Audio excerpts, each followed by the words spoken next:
All right, welcome to episode 5 of the SumerSports show. I'm Eric Eager. I'm a VP of Research and Development at SumerSports. I'm joined by the CEO of SumerSports, Thomas Dimitrov. Thomas, it's been kind of a busy week, man, but I can't wait to talk some football with you and just enjoy your company and hang out this Wednesday evening.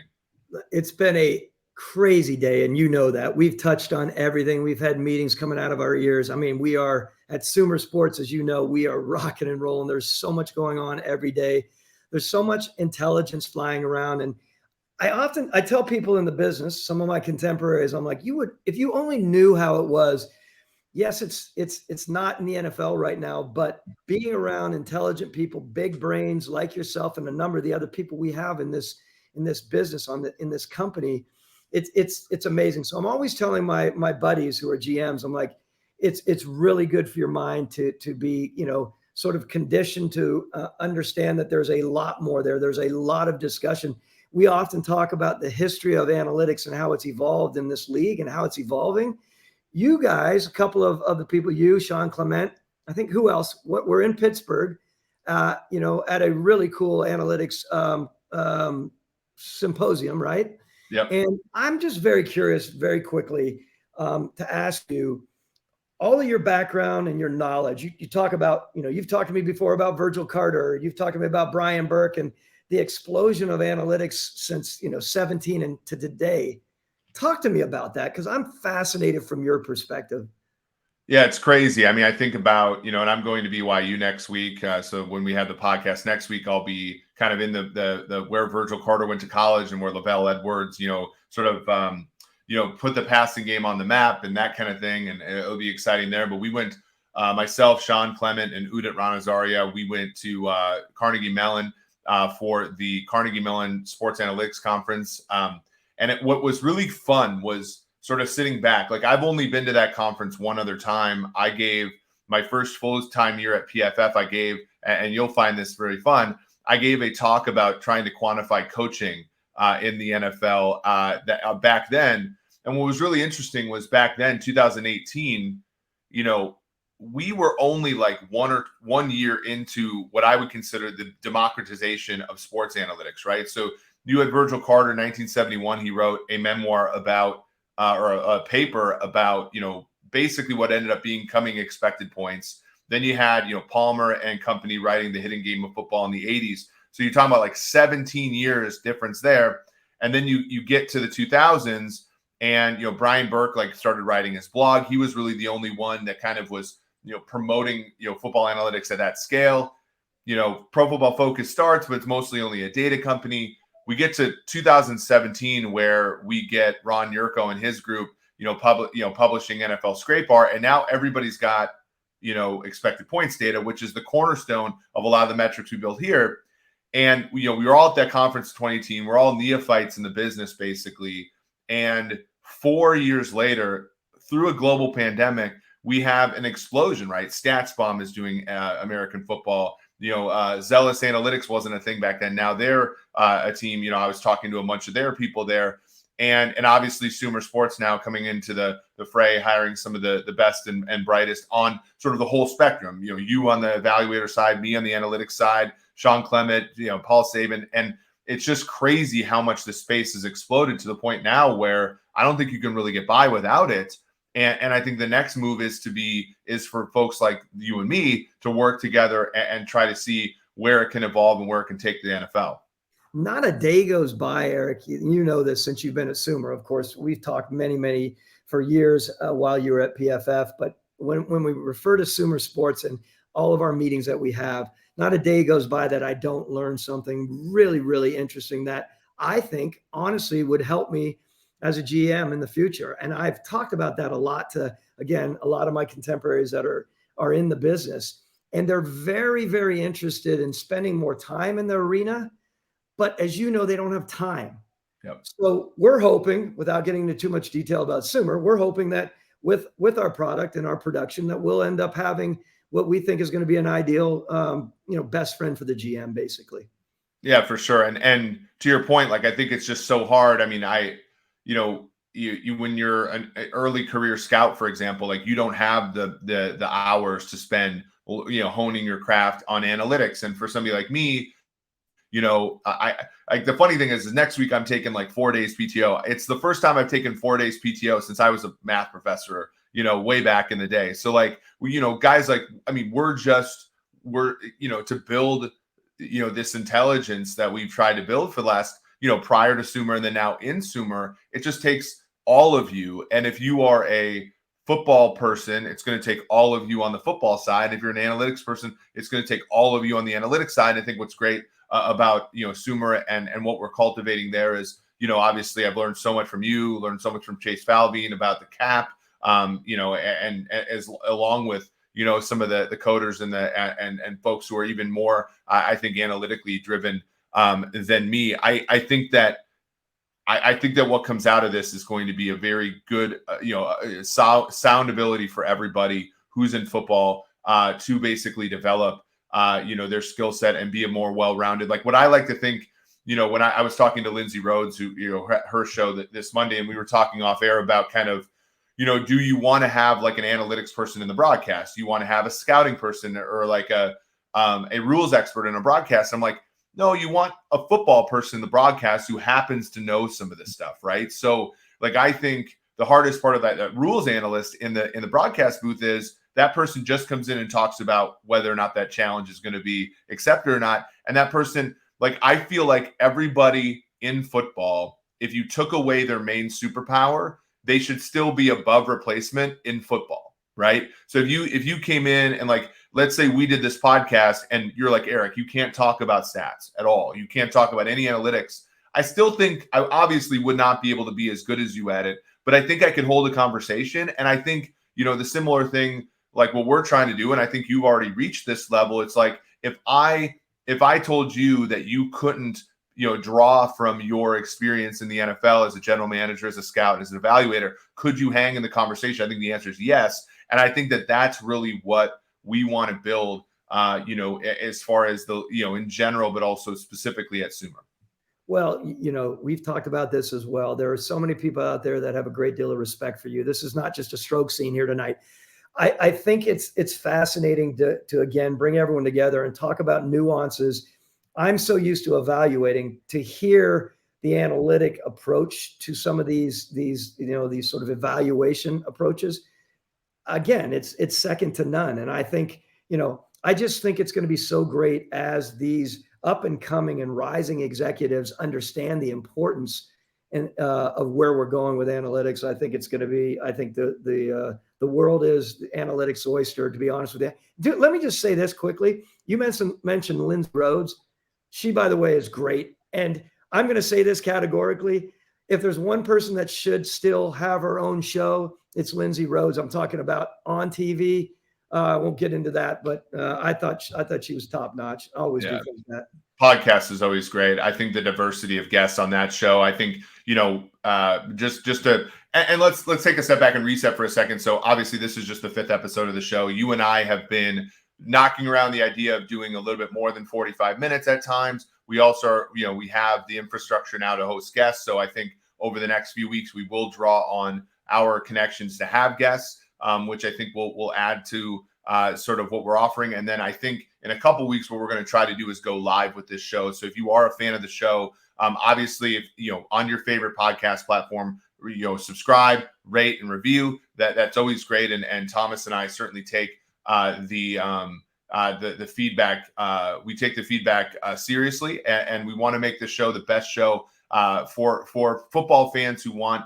I want to say the most range. I think this show is going to have the most range of any show out there. I do want to talk though today, and it's a sore subject for me because there were some poor evaluations on my part, my models, but also just I watch a lot of college football. I really love the game, and when I look at the questions that we got, by the way, to segue back to our fans. That we got on Twitter after soliciting at SumerSports. By the way, if you want to follow us on Twitter, I got a couple really good questions here. Firstly, I got this question from Ryan O'Hanlon. I'm going to bring a prop to this question, by the way. He wrote a very good book called Net Gains about soccer and analytics. This is his book. I'm almost finished with it. It's fantastic. He asked a question. I think he's a Jets fan. Okay, Zach Wilson, looks terrible! Exclamation point. His stats are terrible. But you've studied how performance from a clean pocket is more predictive than performance under pressure. And his clean pocket stats are pretty good. Help. And I think this segues into kind of the question I want to ask, which is the 2021 draft. Trevor Lawrence goes 1, Zach Wilson goes 2, the aforementioned. Trey Lance in the trade up with the Niners goes 3. I think we can eliminate that evaluation because we really haven't seen him play because of injury. Justin Fields goes 11th to the Chicago Bears. Mac Jones goes 15th New England. And then in the, basically the end of the second round, early third round, Davis Mills goes to the Houston Texans. He's been basically starting the whole time. I would say right now you're looking at best a bunch of incomplete grades. And if you want to be a little bit pessimistic, a lot of failures there. Thomas, when you drafted Matt Ryan in the top 3 of the draft when you were first starting, and obviously he hit, but can you give me a little bit of information as far as what is a GM thinking when that quarterback starts out and it's not pretty and there are goods and bads, but the clock's ticking on you. Like what happens when that's the case for a general manager? So first, great question. I mean, we and our organizations, of course, revolve around the quarterback position. And as a general manager, it is one of the biggest moves that you can make, along with picking the head coach. In today's world, you're normally given the opportunity to pick 2 quarterbacks and 2 head coaches for the most part. Some more, some less for sure. To pick a quarterback and to feel that you're going to hit on that quarterback in year 1, or you're going to have a real understanding of what that quarterback in year 1 is a little bit unrealistic. It can happen. I feel like we did a really good job with Matt Ryan because I felt like our approach to Matt Ryan had nothing to do with making sure that he was, thriving in year 1. We wanted to build around him. We wanted to put the right situation in front of him, run Michael Turner with him. I use it as an example, and don't put too much pressure on him. Matt was an incremental leader, and everyone should understand what I'm saying there is he wasn't thumping his chest after 1 or 2 games. Every year, he became a better and better leader, and he understood that. When you look at picking the quarterbacks, these general managers know that their bread is buttered by this move, and there's a lot of pressure on them. Understand, however, there have been some moves by some very good general managers recently. Les Snead, Howie Roseman, Brad Holmes. I mean, he's obviously new. Joe Douglas. Like there have been a lot of big. Who else you're going to say? Chris Ballard has made a number of moves at the position. Who are really good general managers. And in today's world, I'm talking about most modern times, there's more understanding and acceptance, interestingly enough, from their owners to allow them to make blockbuster moves. I know that for me, it was beyond me to ever think about cutting or trading a quarterback that I used a top 5 or 6 pick on.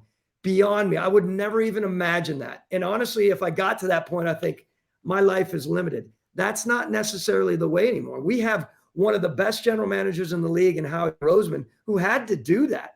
A very, very tough decision. All I'm saying right now, they're tough decisions when you're doing anything with your quarterback, Eric. I think it's still premature, as tough as it is for the fan base to understand, to think you're going to pull the cord after 2 years. I think you have a good feeling after 2 years of where you are. You better have a damn good plan in place for your 3rd year, or the clock is ticking, and you and I both know the seat gets hot very fast if your head coach or your quarterback's not operating. Yeah, and it's so weird, right? Because you have teams in the NFL right now, because the league is so flat, and I think in large part because teams went all in on quarterbacks and didn't necessarily get what they were paying for. You think about Tampa Bay this year with Brady. You think about Denver with Russell Wilson, obviously Indianapolis with Matt Ryan, and Los Angeles with Stafford. Obviously, flags fly forever, so they won a Super Bowl. But right now, it's not looking so good. But those teams are down a little bit, and so in a capped league, the talent disperses, right? In a capped league, the Chiefs pay Patrick Mahomes $50 million, and as we talked about last week, they go and they trade Tyreek to a team with a quarterback on a rookie deal that they're trying to figure out about, right? With the trade deadline just passed, the Chicago Bears, they traded a bunch of defenders because they know they're not very good. They go and trade a 2 for a wide receiver to get an evaluation on their quarterback, right? At Justin Fields, the aforementioned. And yet you have two teams in New York, the Giants and Jets, where, I talk about, Zach Wilson played one of the worst games I've seen a quarterback play last week. And yet the Jets lost that game to go to 5-3, a good record for the Jets, right? You take that. The Giants, they turned down Daniel Jones's 5th-year option, but now they're 6-2 with him. And I actually don't think he's played that poorly, but it's sort of like they've built around him because of the low salary he has. And some of those players have finally hit. I guess the question becomes, when you do that and the quarterback is maybe the one that's holding you back. And I think that this is kind of how Denver was, with Drew Lock and Teddy Bridgewater and so on. Like, what's the secondary approach there? Because I feel, and maybe hopefully you agree with me, that when you draft a quarterback, it's not about drafting a franchise quarterback. It's about winning football games, right? And he's the most important part of that. But if you can draft a Jalen Hurts and build around him, and you can win with, not necessarily because of him, it's still winning. Though that flag is the same. And so I wonder, vis-a-vis the Jets and Giants specifically, what is the thought of the general manager where the quarterback maybe isn't the driving force? He's maybe driving the car, but he isn't actually the reason you're winning, and you've built a good roster around him. Do you ever get antsy about moving on from that quarterback and doing what some of these teams have done, or do you stay the course and try to develop the guy?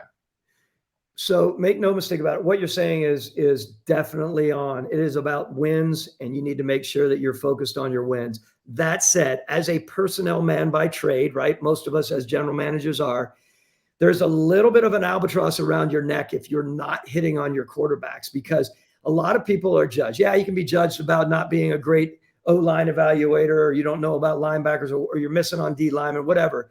If you're known as a personnel man / GM or GM / personnel man, and you can't figure out the quarterback position, you quickly lose cachet within this league. Make no mistake about it. Not only with your contemporaries and your sort of brethren in the league, but also quickly by the owners. And there is talk about that. So what I want to say about this, though, however, which is really interesting to your point, it is, and that's why I'm saying it is good now that owners are giving their general managers the opportunity to say, hey, I don't like it, Steve Keim making that move with the quarterback that you drafted so high, or all these other guys. And let me say this, Steve Keim, Chris Ballard, Howie Roseman, Joe Douglas, whoever else it may be who is Les Snead. These are all really, really good evaluators. And I can go on and on about that. Some over the years are really good evaluators. They don't make great decisions in the league. That's a whole different story.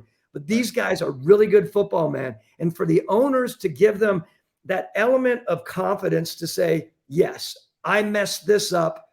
Give me the opportunity to correct it. And let me ultimately do what's best for the team. Not for my ego as a GM, but for the team, to your point. And I think these guys, I think it's beyond admirable that they're able to look their owner in the eyes and say, we made mistakes here. Trade this guy, or some cut, of course. Yeah, I mean, and you have two examples of it that are prime, and both, and if the Eagles get to the window this year, it could be two teams that end up winning a Super Bowl because with the Eagles in 2017, I find the Eagles in 2017 to be one of the shining examples of team building that we've seen in a long time, because you get Wentz, you use the 2016 season to figure out that he's not a disaster, right? He wasn't great that year, but you certainly saw you certainly got the go ahead, right? And so that from there you go and you get an Alshon Jeffrey, you go and you get a Jay Ajayi in the middle of the season, you get LeGarrette Blount and his sort of championship experience, and then on the defensive side of the ball, you trade for, or you get Rodney McLeod from the St. Louis Rams, you get Ronald Darby, you trade for him in the middle of training camp. You build that roster with the resources you get because the rookie quarterback deal is so inexpensive. You get a backup in Nick Foles, who many teams will not pay that kind of money to. for a veteran backup who had been previously your quarterback. That's a very good move as well. And obviously they had injuries, right? Their kicker got hurt. Jordan Hicks got hurt. I believe their left tackle, I believe Jason Peters got hurt.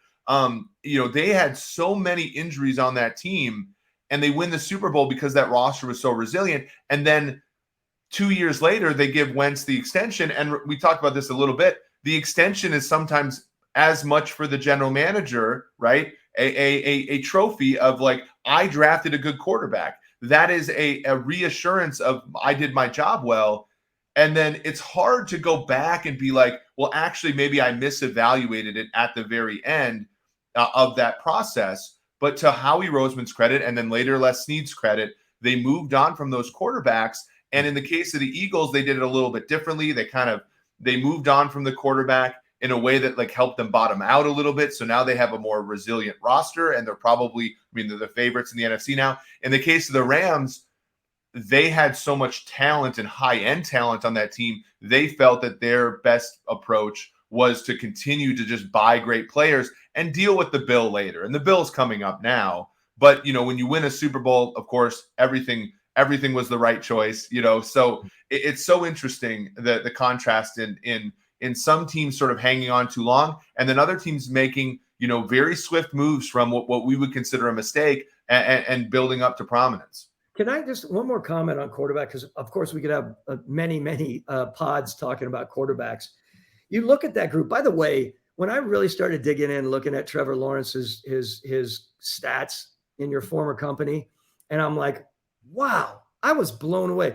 I think, and I've been categorical about it, I think he's got the ability to be, of course, great. I really do. Something is off there, of course.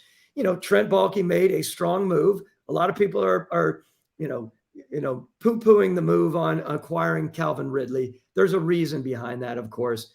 I mean, again, he's a really, really good personnel man. He can evaluate, no question. He understands football. He had some foresight to think about bringing in a receiver because ostensibly, and I don't know where you stand on this yet, but, the draft class this year might not be the greatest receiver draft class. Gives him an opportunity to acquire someone. They need more people in that proverbial, receiver group, right? And so it'll be interesting to see. But my point on this is what I wanted to finish the conversation on quarterbacks. When you're evaluating quarterbacks and when you're the team builder, along with the head coach, make no mistake about it, leadership is vital. I remember this sounds crazy, and it never really got back to Matt Ryan, but we had Justin Herbert in our room, right? We had Tua in our room.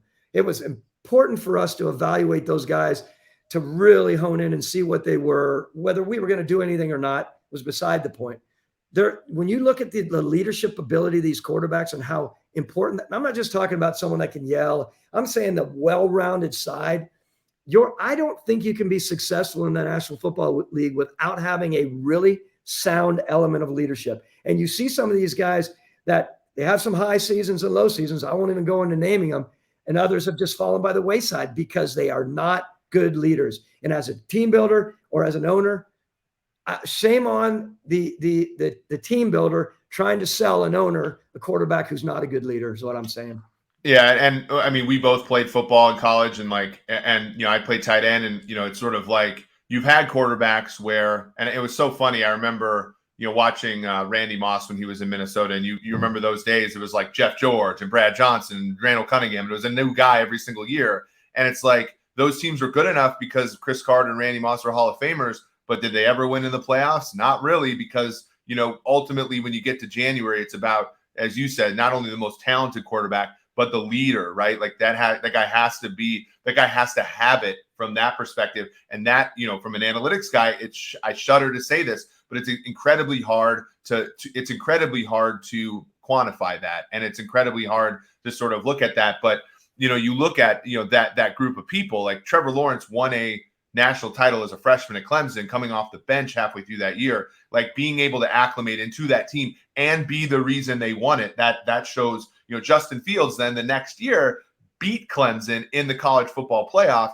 Again, beating a Big Ten team, being an ACC team as a 7.5-point underdog. It's crazy that I remember these things, but I had real money on that game. So you remember that. And then obviously like a Zach Wilson, there were leadership qualities there that took BYU to different heights as well. Mac Jones, of course, winning a national title at Alabama over Justin Fields, sort of has that as well. I don't think that that's the issue for any of these guys, which is a good thing, right? It's a good thing that those guys have that leadership quality to them, at least those 4 guys. I think then it gets down to evaluating the numbers. And, personally, I like Zach Wilson a lot, coming out. I thought he had kind of, when you adjusted for the fact that he was throwing to Mitt Romney's nephew, like, he looked decent.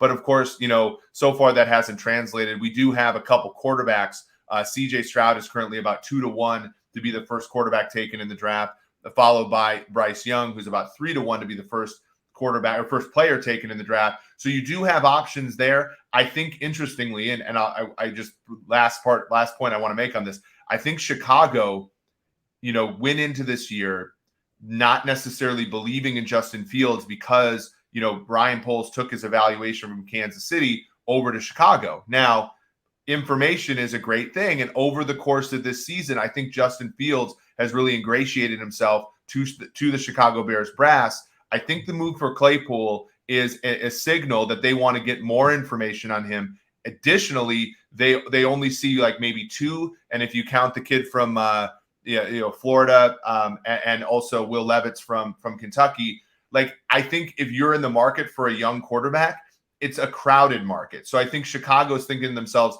instead of giving up a ton and getting that young quarterback, let's buy into Fields for 1 more year and let's give him a talent around him to be able to evaluate him properly, as opposed to what they've been giving him, which is kind of a barren receiving core. I thought it was an atrocity when I was in this seat, when they were talking about moving coaches after a year or quarterbacks haven't figured it out in a year or 2. It's funny being on the other side a little bit now, thinking about it and looking at it. It's obviously expedited, of course, when you're navigating through the commentary on it. Yeah, it's so funny. And speaking of a team that did move on from a highly drafted quarterback, so the Tennessee Titans, right? In Mike Vrabel, in I believe year 2 under Vrabel, they moved on from Marcus Mariota, who is the number 2 overall pick out of Oregon, a Heisman Trophy winner in 2015, had some success. He went into Arrowhead and won a playoff game. In fact, I think he had 3. He guided like winning seasons in year 2, 3, and 4 for Tennessee, but in the Arthur Smith offense, he was not succeeding. And so, they moved on from him.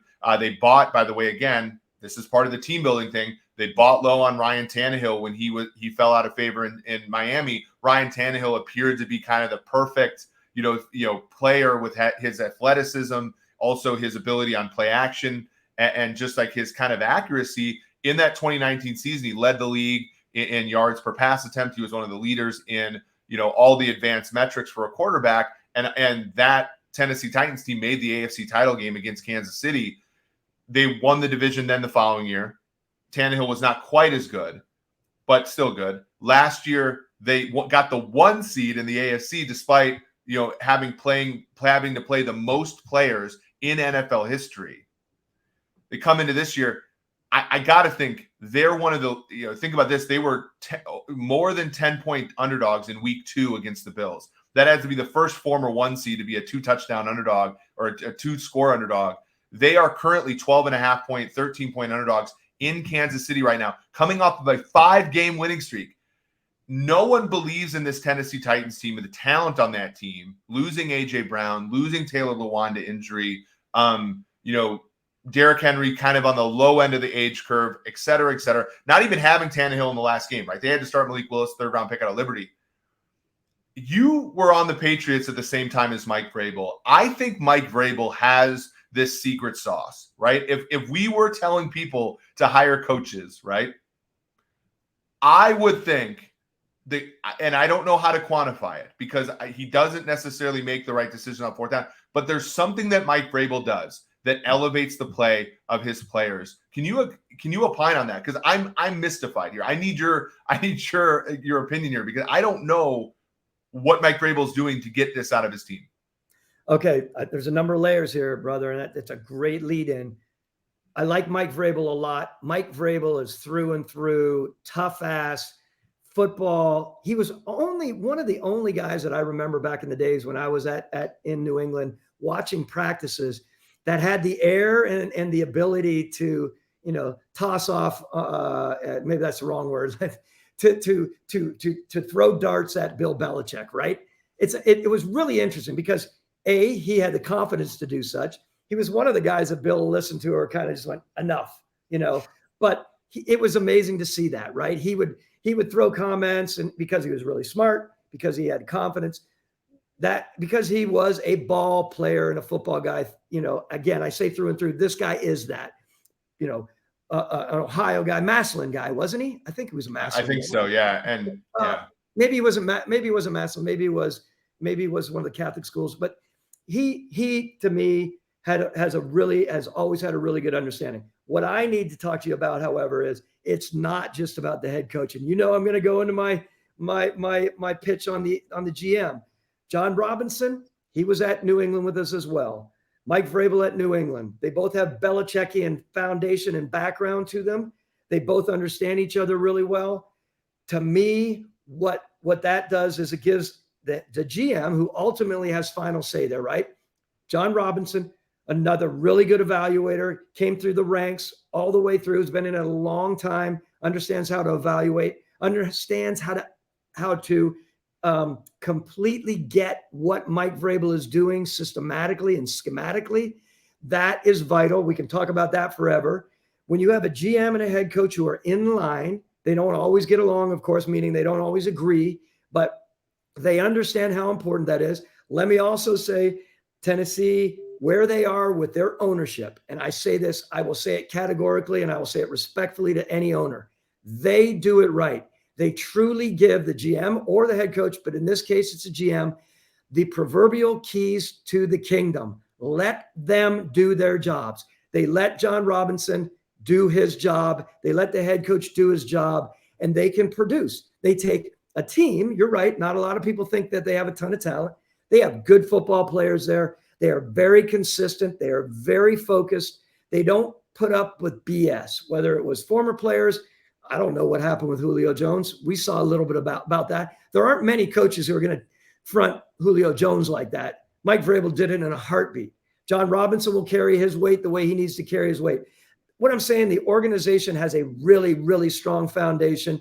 They are, again, given the keys. They are given the ability to do with that team what they need to do and stay focused and not be run roughshod with a lot of sort of misdirected, what am I trying to say?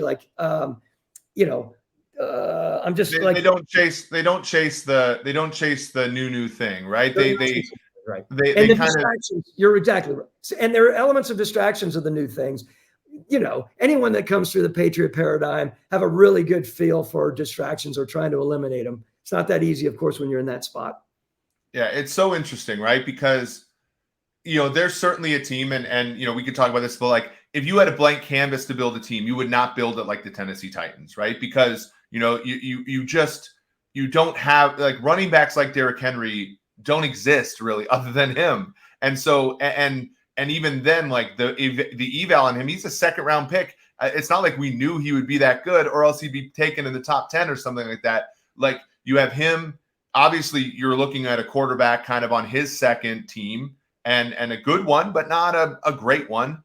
You traded, for the 18th pick, your best player in AJ Brown to Philadelphia, and on defense, you had Malcolm Butler. He had to go. You drafted, Caleb Farley, but he's gotten hurt. Christian Fulton's been okay at times. Kevin Byard's a star. And I do think on another podcast, I do want to talk to you about safety, because I think safety is one of the most, like, if you can get a safety like a Tyrann Mathieu or a Kevin Byard or, Devin McCourty in you guys' case in New England back in the day, and like, or just somebody like that who is a multifaceted player. I think it covers a multitude of sins, and yet we're so bad at evaluating. And I'm talking about we as in back when I was at Pro Football Focus, but also in some of the internal stuff. It's so hard. And yet, like, I still think that there's like this gap between expectation and reality for them. And it's like, and the funny thing is, I'm thinking about this as far as like what we would value if Vrabel was on the open market. He ran a defense in Houston that wasn't that good. Like, it was okay, but like, he wasn't like this, he wasn't a Brandon Staley, at his point. He was a defensive coordinator, right? He was just an average defensive coordinator given the talent in Houston. And it was similar to Mike McCarthy when he was the offensive coordinator for the Niners before the Packers. And it's just like, okay, there's got to be something there that we got to find, right? And I'm so excited to do that. Well, look, I mean, you can not to talk about your Chiefs. I've said this categorically. You have a trifecta in Brett Veach. Well, we probably have four there, but Brett Veach has a trifecta in his owner, Mr. Hunt. You have it in a head coach, and you have it in a quarterback. So as a GM, that is vital. Of course, they don't have the same situation in Tennessee. They do have an owner who understands what I've already talked about. They have a group of players, and you know this. They have a couple upper echelon offensive linemen, according to, again, PFF, if we use PFF and give them their due, right? There's a couple of linemen there. There's a really good interior defensive lineman there, and there's some other people scattered around. They're not a flashy group. Mike Vrabel and John Robinson understand how to get the most out of the players that they have. And again, that's not always easy to do when you're in the team builder role. You at times can say, man, I need this flashy pick. I need this. And we're motivated by our needs. I'll put my hands up. I've made a number of mistakes, and it's human nature to go after what your big need is, whether that is a pass rusher, whether it's a big time receiver, whatever it may be. A lot of times those pass rushers, they end up failing. You know that because you push something, you think, this is the best athlete we can ever have. Let's go after him. And they end up not working out. And it's unfortunate. Again, we can go over those mistakes. I have no problem talking about them because everyone has them that are in this role. Finish off with this. I really like Mike Vrabel. I like how he works with his GM. I know I'm beating this up. I would say to anyone, you can look around. There are so many people that are jealous of the setup in Tennessee, given the right to do what they can do. And I think they've done a great job with it. Yeah, it's just so I wanted to talk about it for a couple weeks now, and they just keep winning. So they keep making the point relevant. So it was a good, I don't think they'll win. We'll talk about that game when we preview games in a second, but it's so interesting, right? Like, to your last point about edge players, right? Pass rushers, the Dolphins at the trade deadline, they trade a first round pick and change for Bradley Chubb. Interestingly, like, their Super Bowl odds on Caesars and FanDuel and all didn't change one bit, right? Because again, it's about the whole team, right? And quarterback can certainly help you change, but it's about, who your head coach is. And I think the Dolphins have a good one, but that's baked into the number. It's about your quarterback, and the Dolphins, I think, have an ascending one that's baked into the number. After that, it's kind of like, are you giving up primed assets, namely $20 million a year and a first round pick, for a guy who's like in the 40s in terms of pressure rates and things like that? Sometimes that you like you said, they're a team that's in the bottom 10 in the league in terms of pressure rate when sending four guys. They like to blitz a lot. Some people believe they have to blitz a lot, and so they get Chubb so they don't have to as much. Was that a move, to your question, made out of desperation because of need? I think that remains to be seen for the Dolphins, who are a pretty good football team coming off of a win against the Detroit Lions after getting down 14-0 to start that game. Speaking of games, I do want to get through a couple games because we didn't preview games last week, but I want to talk. This is one, again, where we talk about a quarterback kind of on his second team. Kirk Cousins, Kwesi Adofo-Mensah, Kevin O'Connell, the trifecta in Minnesota, are currently 6-1. I don't think any analytical models think that they're that good, but they are 6-1, and those wins count. They go to Washington. Again, a team coached by an old school coach in Ron Rivera. Jack Del Rio is the defensive coordinator. My friend Scott Turner is the offensive coordinator. Washington is on a 3-game winning streak themselves. They're 3.5-point home underdogs here with a backup quarterback in Taylor Heineke. When I look at this game, I actually really like the Washington Commanders here because when we talked about it last week, we talked about receiver depth, right? And that team's got Terry McLaurin.